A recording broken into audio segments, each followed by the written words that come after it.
What is going on, guys? It is your one model of the IWC Gamers Goon here today with a Payback 2020 preview and predictions. Now, I just want to make it clear that I will not be reviewing Payback on Sunday. Instead, I will be reviewing Payback on the following night, on Monday night, before Raw. I'm going to be out of town, so I'm not going to get it done on Sunday. I will try to watch the show, but I'm going to be out of town, so Payback, the review ain't going up on Sunday night. But let's get right into it. Let's waste no time. Let's start it off with the Women's Tag Team Championship match. We have Sasha Banks and Bayley versus Shayna Baszler and Nia Jax. First, why is this match even happening? Why? These makeshift teams, they're so stupid, man. They're really stupid. There's no need for Nia Jax and Shayna Baszler to team up. And I don't know how the WWE managed to do it. I don't know how Vince managed to do it, but congratulations, Vince. You found one way to make me not care about Sasha, Bayley, and Shayna. Put Nia Jax in a tag team match for the Women's Tag Team Championships with Shayna Baszler. I lose all interest in Shayna. I know for a fact that Shayna and Nia are going to win this match, making me lose interest in Sasha and Bayley. Congratulations, Vince. Congratulations. I don't know how you made it possible, but lost all interest. Lost all interest in all three women. And you know me, I've been singing the praises of Shayna Baszler even since before Mania, when she was going in to face Becky. You know me with Sasha. I've went on a few rants recently about how she deserves better. And you know how great Bayley is. How is it possible to make somebody lose interest in three women that should be women's champions? Bayley is a women's champion. Sasha should have defended successfully a women's championship by now. And Shayna should have won at Mania. I don't understand how I'm not interested. I really don't. But that's what you get when you put Nia Jax there with Shayna Baszler, just so that they can beat Sasha and Bayley. So I guess that tells you who I think's gonna win this match. I'm going with Shayna and Nia just because out of the sheer stupidity of the idea of them winning. You know damn well that Vince is gonna be like, "That's such great shit." No, it's not, Vince. Are you kidding me, Vince? Next, we have Apollo Crews versus Bobby Lashley for the United States Championship. And I gotta be honest with you, man. I like the Hurt Business in terms of what they've been doing as a faction. I like Apollo Crews. I've made that very clear that I love Apollo Crews and his United States Championship. Right, I want to see him hold it for multiple more months. I want to see him hold it on even to, if he wanted to, I'd be fine with him holding it to the Rumble. The problem is, though, with Apollo Crews, and it's not even his fault. It was something I mentioned last on the SummerSlam review with the Street Profits, is they have nobody established. They really do not care about establishing anybody. They don't. And like I said on the SummerSlam review, I don't think that the Street Profits should have ever been punished for the WWE's lack of building up stars. And I don't think Apollo should be either, but I think he will end up getting punished. Because let's look at their mid-card. You have MVP there. Shelton Benjamin's not even on the mid-card. He's the tier below. He's on the 24/7 championship card. I don't even know why anybody would ever want to be on that. That disgrace of a title is a different story for a different day. But if you look at their mid-card, you got Apollo. You got Lashley. You got MVP. We've already seen MVP and Apollo go at it multiple times. Then you look, you got Ali dead. There's not much going on for Ali. They're not building him up anytime soon. Ricochet, he's with Cedric Alexander in a tag team that's going to disintegrate from within. Cedric Alexander, I don't see him getting a United States Championship title picture until he does join the Hurt Business. Yeah, there's really nobody else that. All their mid-carders aren't even built up to legitimately be a number one contender. The only person that even makes sense is Cedric Alexander if he joins the Hurt Business. And I don't see it happening right now. There's really nobody else in the mid-card for Apollo to face. Nobody. Not a single person on Raw for Apollo to face on the mid-card. That's sad. That is real sad. So... Unfortunately for Apollo, I'm telling you, he doesn't deserve to lose this title. I'm telling you, I would love to see Apollo win this, or retain the title and continue his run. I've been singing Apollo's praises for the last few weeks, last few months, as you guys know, if you've watched my videos. But unfortunately, I'm going to have to tell you that I think Bobby Lashley is going to win here, just because they have creatively failed the mid-card to the point where there's literally nobody outside of the Hurt Business that even makes sense as a United States champion. Bobby Lashley's going to win this. Bobby Lashley's going to get the rematch with Apollo. Excuse me. And then we're probably going to see Lashley hold it for a few months until he drops it to I don't even know who. But I feel bad for Apollo because they really put him in a shitty situation. They really didn't even have any mid-card to begin with. Where is the mid-card? Where? They need to focus on building new stars. That's what they need to do. I got to flip pages because I have this lined up from the other day. But next we have Keith Lee versus Randy Orton, a match that does not need to happen here at Payback. Why is Keith Lee facing Randy Orton on the first pay-per-view of his main roster career? That's not even the problem. I wouldn't be opposed to it as long as Randy Orton was not the next in line for the championship. Randy Orton is the number one contender. Randy Orton has a match with Drew McIntyre already scheduled. He was supposed to face him at Payback, but because Drew McIntyre will not be at Payback due to injury because of the sold 3 punt kicks, Randy is gonna not be able to face him there. But he's already the number one contender. He's already the number one contender. He's next in line. I wouldn't be surprised if Randy Orton wins the championship. I wouldn't have Randy Orton win the championship because you missed the boat at SummerSlam. Randy Orton's momentum's halted. But the way they've been booking Randy Orton, the summer that Randy Orton has had, there's absolutely no way it doesn't end with a WWE championship run. No way. I can't believe it. I said it going into SummerSlam. If they were going to capitalize, it had to be at SummerSlam. Typical WWE, they fuck it up. How do you fuck that up? You halted all of his momentum. I guarantee you what their plan is they're going to have Drew McIntyre drop the title at Night of Champions or Clash of Champions, whatever it is, to Randy Orton. I guarantee you that's the plan. Guarantee you that's the plan. They're gonna do as they always do. They're gonna fail to capitalize on their moment. They're gonna make the moment less special because that's what WWE does. That's what Vince McMahon does. He finds a way to make things not interesting. That's what he's gonna do with Randy. I guarantee it. Guarantee it. And I feel really bad for Keith Lee. I really do. He's literally his first week on the main roster. He comes on the show for literally 3 seconds, and his momentum got killed right off the bat, man. Right off the bat.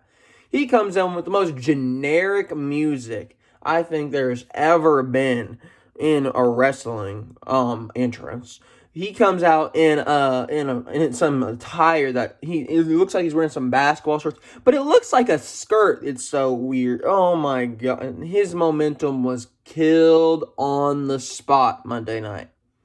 Absolutely killed. And then he's put in a situation where he's facing the number one contender. So this is either going to tell you that Keith Lee is going to beat the number one contender. And what's that mean for Randy Orton going into McIntyre? Is that still going to happen? I don't know because of how stupid their booking is. Probably. Or does that mean Keith Lee's going to end up getting the match? And that would be way too soon for Keith Lee. There's no reason for Keith Lee to win right off the bat, to go into the WWE Championship picture. There's no reason for that. It would be way too soon for him. So if he does that, that's already just not even where he needs to be. So really, they're booked themselves in a corner here. Do you go with the number one contender, or do you go with the guy that should not be losing by any means necessary because you need to build up a new star? That's what you want to do, right, Vince? You want to build new stars? Then why did you book this match? Why is Randy Orton the guy that's facing Keith Lee here? Why is Keith Lee not going against, I don't know, an Aleister Black? Maybe a Kevin Owens? I don't know, but why is he on? He is already near the top of the card, and I really don't see them having any plans for him in terms of being the WWE Championship holder right off the bat, because that just makes no sense. Randy Orton should have been the champion at SummerSlam just because of how good of a run he's had, and I guarantee you they're going to find a way to mess it up somehow. But with that being said, man, I'm going to have to take... I'm going to cling on to the little bit of hope there is left in the WWE. I'm going to cling on to the inkling of hope that Vince McMahon will do the right thing. I don't care what happens with Randy Orton. Randy Orton, like I said after SummerSlam, he does not need to win the championship anymore. You missed the opportunity at SummerSlam. You missed the opportunity. It's over with Randy Orton. He doesn't need to be the champion anymore. If he was ever going to be the champion, he had to win it at SummerSlam just so he retain his momentum. I'm taking Keith Lee here because they need to do the right thing. Keith Lee needs this win. You want to build a new star. Keith Lee has to win here. Next, we got Matt Riddle versus Baron Corbin. King Corbin. Not much to talk about here. King Corbin, let's be honest. He really is not going to win this match, if we're going to be honest with ourselves. Matt Riddle, I think he needs to move on to bigger and better things, and those bigger and better things definitely do not involve Baron Corbin. I want to see Matt Riddle in the IC title picture. I even want to see Matt Riddle maybe by next year at Mania. I want to see him get up to the point where he's facing for the Universal Championship. So I'm going to take Matt Riddle. He needs to win here. Keep momentum for Riddle. Next, we got Dominic Mysterio and Rey Mysterio versus Seth Rollins and Murphy. I don't know if you guys care, but we got this match with Dom and Seth at SummerSlam. On Raw, we got this exact match with Dom, Bray, Seth, and Murphy. And then we got another match on Raw after this. So it's not over. It's not over even at Payback. It is at least continuing one more night because we have Seth versus Rey on Monday. Why? Why did we make that match the night after Payback already announced? Why? Why is that match even happening? Makes no sense. But I'm interested in this match. Dominic Mysterio, SummerSlam, I told you how great he was.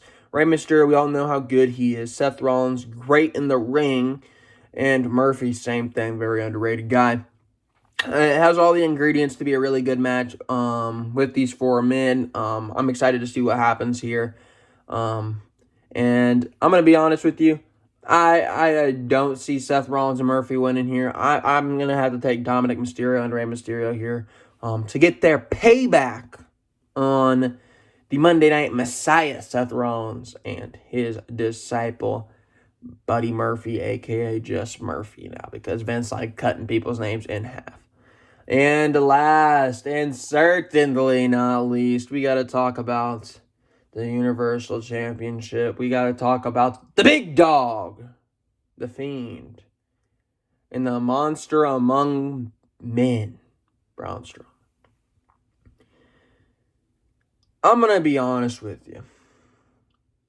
I would have told you that everything was wrong by pushing Roman right off the bat. And I still think it's not a great idea. I think you need to let Roman sit around and ease his way back in. Maybe 2-3 months he can revisit the championship. I don't like him being thrown right back into the championship. I've made that very well clear. He does not need to be in the Universal Championship back 7 days after he's returned. He doesn't need to be in that match. He does not need to be in that match. However, the pairing of Roman Reigns and Paul Heyman that we saw last night on SmackDown, I would be okay with Roman Reigns winning. Because Roman Reigns is the Roman Reigns he always needed to be. Roman Reigns is not a babyface anymore.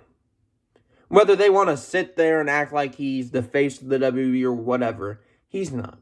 He has Paul Heyman with him. Now, I'm not saying he's a full-blown heel. I'm not saying he's one of these just cheat-to-win heels. I'm not saying any of that. He has the Brock Lesnar treatment. He has Paul Heyman, the key ingredient to success in the WWE. I'm very interested to see what Paul Heyman can do to elevate Roman Reigns as a heel. But you got to feel bad for Bray Wyatt. Bray Wyatt has literally held the title as of right now for 6 days. By tomorrow, the time of the match, Bray Wyatt would have held the title for 1 full week, 7 days. And he's being put in a situation where he has to face Vince's boy, Roman Reigns. Now, whether or not this new edgy Roman Reigns is the Vince that, or was the Roman that Vince wanted to win, whether or not this was the Roman Reigns that Vince pictured in front of all the fans, it's besides the point. Roman was never going to get over as a babyface. But at the end of the day, they do it for Roman. Roman is Vince's boy. And if Vince can find a way to make people interested in Roman and to fast-track Roman, you don't think he will? You don't think that Vince McMahon won't fast-track Roman? You don't think that? After how many years? Since, Mania 32? What have they done with Roman? Besides shove him down our throats. Literally, every chance they get. What's Roman do? He goes out and he beats The Undertaker. Great. What's he do at 34? He has Brock Lesnar. He loses the match, but, what do you do at 35? I don't even know where Roman Reigns is at 35. I really don't care. And they position him to beat Goldberg. To beat Goldberg at 36. You really think that Vince McMahon doesn't want Roman to win this championship? You really think that? Roman is going to win this championship. He's going to win it on Sunday. Because Vince McMahon has zero patience. Zero. No patience at all. Braun Strowman is in this match exclusively just to eat the pin for Roman. That's all he's there for. That is literally all he's there for. I don't care if he's your former champion. I really don't care. Braun Strowman had one of the most miserable Universal title reigns in a long time. His might have even been worse than Goldberg's. At least Goldberg dropped the title immediately. But Strowman held it for 6 months, had one of the most miserable Universal title reigns to date. That was a terrible run. Terrible. But that might have been the second worst. It might have been the second worst because Goldberg and him kind of had some close similarities because at least Braun took it off Goldberg. Goldberg took it off The Fiend. What a disgrace. One of the worst Universal title runs there's ever been. Terrible. Terrible from Braun Strowman.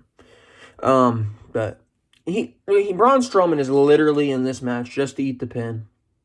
They're going to try to protect The Fiend.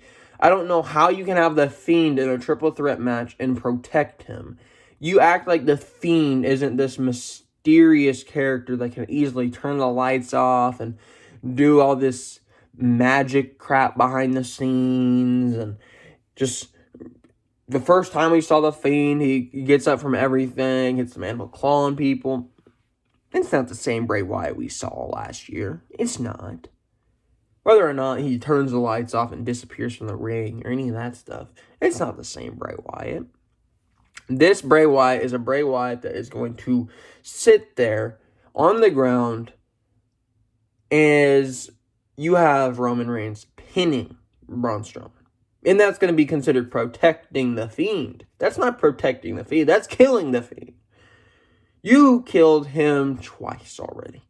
You killed him at Hell in a Cell when Seth Rollins won against The Fiend. And you killed him again once he started to bring back his momentum. You killed him again when you had Goldberg. Oldberg beat him in Saudi Arabia. Why the hell would Goldberg win that match? You want to build new stars, Vince. Correct me if I'm wrong, but isn't Goldberg one of those older guys? Isn't he a legend? He's a Hall of Famer. Isn't he 50 plus years old? Vince, that's not a new star, buddy. Bray Wyatt, you've had all the opportunity to make a new star with him. Wyatt family, what'd you do? You buried him right off the bat. You had Super Cena finish him off. And then you had the Shield finish him for good. And then he brings back this new character, The Fiend. Who better than one of the members of the Shield, Seth Rollins, to be the first guy to ruin all the momentum from the Bray Wyatt? And then, who better to put the final nail in the coffin than Oldberg? And now, as soon as he starts getting that title back, another Shield member, Roman Reigns. They don't care about The Fiend. They don't care about new stars. Are you kidding me? They don't care about larger-than-life stars. Vince doesn't like these larger-than-life stars. The only larger-than-life star Vince wants in his company is Roman Reigns. He doesn't let anybody go out there and really just be themselves and have a creative outlet and go out there and get themselves really over. He doesn't let them do that. Why? Because that's not what Vince does. Vince wants to control everything. He wants to micromanage everything. He wants all the success to be on him. He doesn't want Bray Wyatt to get over with his own idea because he'll be like, well, that wasn't my idea. Vince, you're what, 73 years old? You don't know what's good. Bray Wyatt, he knows what's good when he's making these kind of characters. You got to continue it. You got to have continuity with these people. You got to let Bray Wyatt win, but you're not going to let him win. Why? Because your boy's in this match. Roman Reigns is winning this match. I guarantee it. I guarantee you Roman Reigns is winning. Why? Because they've had absolutely no patience in the Roman agenda in the last 5 years. They're not going to have patience here. If they have patience here, I will be shocked. There's no way they have patience with him. There's absolutely zero possibility that they have patience in this match. And they let Roman get over with Heyman in wait 2-3 months. There's no way. I just don't see it happening. Anyways, if you guys are not already, make sure you hit that subscribe button. Make sure you hit the notification bell. Make sure you do leave a comment down below. Let me know who you guys think is going to win at Payback. Payback, not the best card. Hopefully we get some good matches sprinkled in here or there. Hopefully Roman does not win the Universal title. That would be a big mistake. Hopefully Keith Lee does not have too miserable of a night. Hopefully we have a decent show. Hopefully Apollo Crews retains the title, because I don't know what you do with Apollo Crews from after there, but he does not deserve to lose the title. But hopefully Payback's good. Like I said, I will not be reviewing this on Sunday night. I will actually try to be reviewing this before Monday Night Raw. It also does depend on when I do get back in town, because I do know I'm leaving Monday morning to come back home. So whether or not I get back in town before Raw or not, there will be a Payback review up sometime Monday, whether it be after Raw or before Raw. I'll let you guys know over on Twitter. Speaking about the Twitter, go over there at GamersGoonYT. If you want to go follow the Instagram, it's thegoongameryt. But I'll be more active over there on Twitter. So if you guys have anything you want to ask me, anything over there, you want to see what my reactions are for Payback, because I believe I'll be watching live. If not watching live, I will be watching after the show. I will be watching sometime Sunday night. Depends what we do as a family, because I got to get some things done, because I got to go visit family before I go to college here in the next few weeks. But we'll see. I don't know why we'd have a back-to-back pay-per-views literally weeks after each other. That's so stupid. So, but that's what it is. You can't change them. But I'll see you guys in the next one. Like I said, go follow the Twitter, go follow the Instagram, and make sure you follow this channel. I'll see you guys in the next video. For right now, it's been your boy, Gamers Goon. I will see you next time. Why did I just say your boy? I am your role model of the IWC.